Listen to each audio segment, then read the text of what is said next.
Hello બે સિદ્ધ ઔષધો. અગ્નિપુરાણમાં અગ્નિ બોલ્યા, હવે હું આયુર્વેદ કહીશ જે દેવ ધન્વંતરીએ સુશ્રુતને કહ્યો હતો. તેનો સાર મરેલાને સજીવન કરે તેવો છે. સુશ્રુત બોલ્યા, મનુષ્ય, ઘોડા અને અશ્વ, હાથીના રોગોને દૂર કરનાર આયુર્વેદ તમે મને કહો. સિદ્ધ યોગ વડે મરેલાને સજીવન કરે તેવા સિદ્ધ મંત્રો કહો. ધન્વંતરી બોલ્યા, વૈદ્ય તાવમાં દર્દીની બળ રક્ષા કરવી, ન ખાધું હોય તેને ખવડાવવું, આદુ સાથે ચોખાનું ઓસામણ તાવના દર્દીને આપવાથી તેનું બળ ટકી રહે છે. મોથ, પીપર, વાળો, ચંદન, સુગંધી વાળો ને સૂંઠ તેને આપવા. છઠ્ઠા દિવસે તેને કડવું પીણું પાવું. દોષ ચાલ્યા જાય ત્યારે તેને સ્નિગ્ધ વસ્તુ આપવી. પછી જુલાબ આપવો. જૂના સાઠી ચોખાની જાત, ડાંગરના ચોખા, રાતી ડાંગરના ચોખા અને કમોદના ચોખાનો ભાત તાવમાં અપાય છે, અને જવની રાબ વગેરે પણ અપાય. મગ, મસૂર, ચણા અને કળથીને કટ સાથે તુવેરની દાળ, સૂંઠ, કરકોટક, કડું, પરવર ફળ સાથે લીમડો, પીપર, દાડમ જોરમાં આપવા. નીચે ભરાવો હોય ત્યારે ઉલટી કરાવી, ઉપર ભરાવો હોય ત્યારે જુલાબ આપવો. રક્તપિત્તમાં સૂંઠ વગર સળંગ પાનીય પીવડાવવું. સાથવો, ઘઉં, ચોખા, ઘઉં, ડાંગરના ચોખા, મસૂરની દાળ, કટ, ચણા અને મગ ખાવા. ઘઉં પણ ફાયદો કરે છે. ઘી અને દૂધમાં પકવેલું મધ, અરડુસાનો રસ, જૂની ડાંગરના ચોખા અતિસારમાં હિતકારી છે. જે અન્ન સ્ત્રવી ન જાય તેવું લોધર તથા તંતુઓથી યુક્ત હોય તે આપવું. વાયુ ન થાય તે જોવું. ગોળામાં ખાસ તેની સાવધાની રાખવી. દૂધ સાથે વાટ્ય ખાવું. ઘી સાથે વાસ્તુક ખાવું. પેટના રોગમાં ઘઉંના ચોખા કડવા બનાવી ખાવા હિતકારી છે. ઘઉં, ડાંગર, મગ, બ્રહ્મક્ષ, ખેર, હરડે, પંચકોલ, પીપર, પીપળી મૂળ, ચવાક, ચિત્ર અને સૂંઠ, જંગલનો લીમડો, આંબળા અને પરવર લેવા. બીજોરાનો રસ, જાય, સૂકા મૂળા, સંધવ અને ખેરનું પાણી કોઢવાળાને ફાયદો કરે છે. પીવામાં મસૂર અને મગનું પાણી. ખાવામાં જૂની ડાંગર, લીમડો, પીપર, શાક, જંગલની વનસ્પતિના રસ આપવા. વાવડિંગ, મરી, મોથ, કટ, લોધર, ચંચળ, મણસીલ, વજ્રનો લેપ મૂત્રની પેશીઓમાંથી કોઢને દૂર કરે છે. મૂત્રના રોગમાં માલપુડા, કટ, બાકડા અને જવ વગેરે ફાયદો કરે છે. જવની રાબ, મગ, કળથી, જૂના કડવા લુખા શાક, લીલોતરી, કડવી તલનું સરગવાનું બેડાનું તેલ, દિવેલ પણ ફાયદો કરે છે. મગ, જવ, ઘઉં ને 1 વર્ષ જૂનું અનાજ. જંગલ માંસનો રસ સહીવાળા માટે સારો છે. કળથી, મગ, કોલ વગેરેના પૂડા, સૂકા મૂળા, જંગલની વનસ્પતિ, દહીં, દાળોમાં પકડેલા દ્રવ્યો આપવા. બીજોરાનો રસ, મધ, દ્રાક્ષ, આદુ, પીપરનો રસ, ઘઉં, જવ, ડાંગર આટલાથી દમને જીતવો. 10 મૂળ કપાટ, રસના, કળથી વગેરેના કવાત પીવાથી શ્વાસ, દમ તથા હેડકી મટી જાય છે. સૂકા મૂળા, બોરનો રસ, જંગલની વનસ્પતિનો રસ, જવ, ઘઉં, જૂની ડાંગરનું અન્ન, જૂના ઉસીરવાળાનો પ્રયોગ કરવો. સોજામાં ગોળ સાથે પથ્ય ખાવું અથવા ગોળ સાથે સૂંઠ લેવી.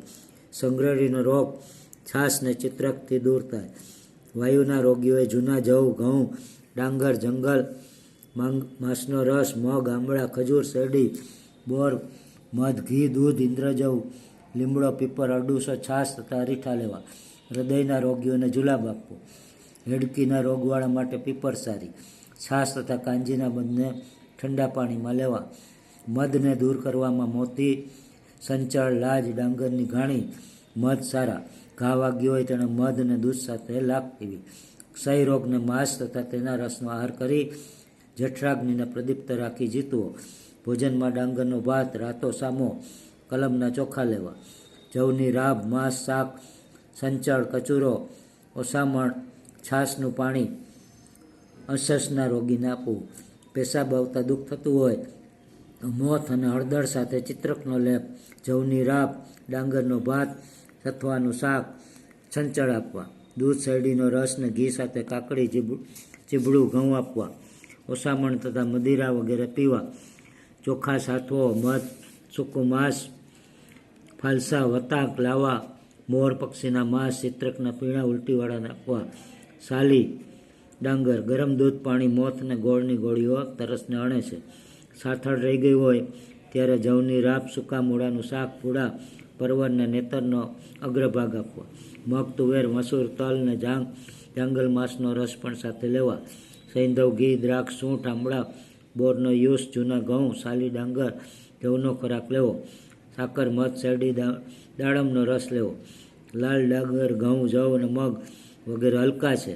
કાક, માછી, નેતરનો અગ્રભાગ, બથવાનું શાક, સંચળ, વાત, રક્ત રોગના નાશ માટે સારા છે. વળી તેમાં પાણીને ધોળું મધ પણ ગુણકારી. નાકના રોગમાં દુર્વામાં પકેલું ઘી ફાયદો કરે. ભાંગરાના રસમાં પકવેલું તેલ ને હળદેના રસમાં પકવેલું તેલ નાકના રોગમાં સારું ગણાય. માથાના રોગમાં સારું. એ બ્રાહ્મણ, દાંતને મજબૂત બનાવવા માટે ઠંડુ પાણી, ઠંડુ ભોજન, તલનું ભક્ષણ સારું, સંતોષ આપનારું. તલના તેલના કોગળા મજબૂત બનાવે છે. કરમિયાનો નાશ કરવા માટે વાવડિંગનું ચૂર્ણ, ગોમૂત્ર સારા. હળદે અને ઘી માથાનો સારો લેપ છે. મસ્તકના દર્દો મટે. સ્નિગ્ધ અને ગરમ ભોજન કરવું. તેલ અથવા ઘેટાનું મૂત્ર પણ કાનમાં નાખવા. કાનના બધા સૂળ મટી જાય.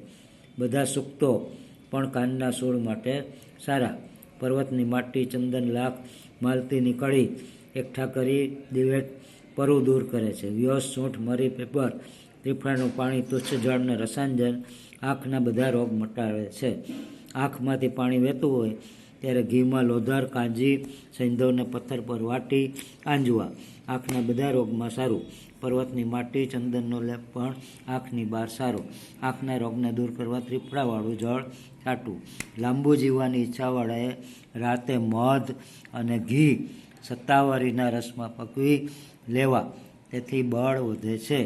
કલંબિક, કોબી, માંસની દાળ, દૂધ અને ઘી બળ આપે છે.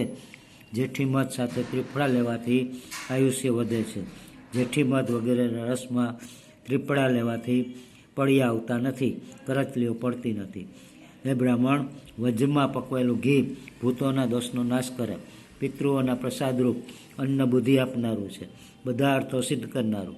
ખપાટમાં પકવેલું ઘી આજવાથી ગુણકારી.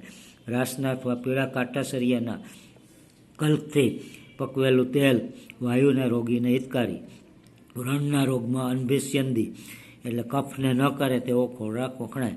પાચન માટે સાથવાની લાડુળી અને અમલા, ખાટી, લૂણી સારી ગણે. પાકું ગુમડું ફોડી નાખવા, રોજ લાવવા લીમડો સારો. ખાસ ગુમડામાં સૂચિનો ઉપચાર, ઓપરેશન, બલિકર્મ, પોટીસ ખાસ કામ કરે છે. સૂચિકા અને પ્રાણીની રક્ષા સદા ગુણકારી. સાપ કરડ્યો હોય લીમડાના પાંદડા ખવડાવો. કેસ માટે હડતાલ ને લીમડાના પાન, જૂનું તેલ, જવ, ઘી સારા.